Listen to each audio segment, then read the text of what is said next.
हमारे महामानव को नमन करता हूँ। उन्होंने इस लड़ाई की बहुत पहले शुरुआत कर दी थी, ठीक है ना। अगर ये परंपरा, अगर हम इतने समझदार होते या हमारे पूर्वज समझदार होते तो ये परंपरा कब की खत्म हो गई होती।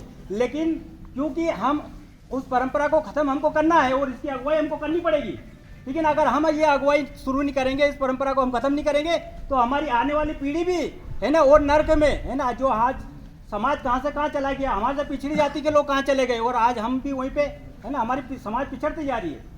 तो हमारी आने वाली जो नस्ल है ना और ज़्यादा बदतर जीवन जिएगी।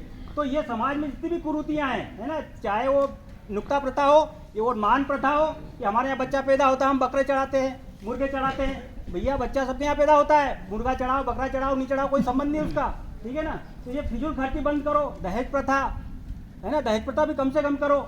जितनी भी जो गलत परंपराएं मैं घोर विरोध करता हूँ है ना। हो सकता है कोई धार्मिक प्रवृत्ति के लोगों को मेरी बातें बुरी लगी, मैं क्षमा चाहता हूँ आप लोगों से। और नुक्ता प्रथा में मेरा सिर्फ इतना सा निवेदन है कि नुक्ता के दिन जितनी आपको पूजा पाठ करना वो कर लो है ना, सबके हाथ जोड़ लो के साथ। यही हमसे बनी और हमारे समाज में जो ये नुक्ता प्रथा बंद हो चुकी है और आज से हम लोग ये इस परंपरा का आगे से पालन नहीं करेंगे। और साथियों, इसके लिए किसी को आगे आना पड़ेगा। शुरू में जो भी इसकी अगुवाई करेगा उसको जूते खाने पड़ेंगे, लोगों की गाली सुननी पड़ेगी। उसके लिए किसी को तो बलि का बकरा बनना पड़ेगा, कोई तो भगत सिंह बनेगा, तभी ये देश आजाद होगा। साथियों, नितोर की अपनी एक कहावत है कि अपने बेटे को भगत सिंह कोई बनाना नहीं चाहता, ठीक है ना। ऐसे भगत सिंह बहुत कम पैदा होते हैं जो स्वयं अपनी बलि देने के लिए आगे आते हैं। धन्यवाद साथियों, आप लोगों को बोलना है, मैं ज़्यादा समय लेना नहीं चाहता है ना। इतना ही निवेदन है आप लोगों से कि इन गलत परंपराओं का विरोध करो और अपने समाज को संगठित करो। एक दो शब्द और बोलना चाहता हूँ राजनीति के संबंध में।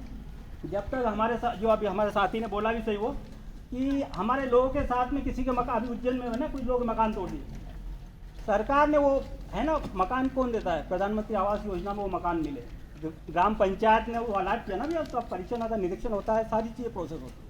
उसके बावजूद राजनीतिक दबाव में, लोकल के लोगों के दबाव में है ना, कुछ संगठनों के दबाव में, कुछ दबंग जातियों के दबाव में उन मकानों को तोड़ा जा रहा है। अब बताओ मेरे को क्या हो रहा है, क्यों, कारण क्या है। हमारे लोगों के साथ मारपीट हो रही है, गंभीर मारपीट हो रही है ना। हम बड़ी, देखो आपको सुनकर बुरा लगेगा है ना, आप वीडियो बना रहे हो, नहीं बिल्कुल है ना। आप मेरे को ये बताओ, हम अपने मन से हम तोप चलाते, हम तो फलाने वंशज या ढिमके वंशज। गाँव में देखो क्या औकात है यार, क्या औकात है गाँव में। देखो आप जबरदस्ती की अपने माँ से और अपने मुंह से राजा मत बनो, ठीक है ना। वास्तविकता को समझो। और ये जो बहुत सारे लोग तो क्या आरक्षण का विरोध करते हैं, हमको नीचे आरक्षण। अरे भैया क्यों जबरदस्ती आप है ना पाँव पे कुल्हाड़ी मार रहे हो। तो मेरा निवेदन है कि हमारे लोगों को राजनीति में भागीदारी करवाओ। राजेश भैया हमारे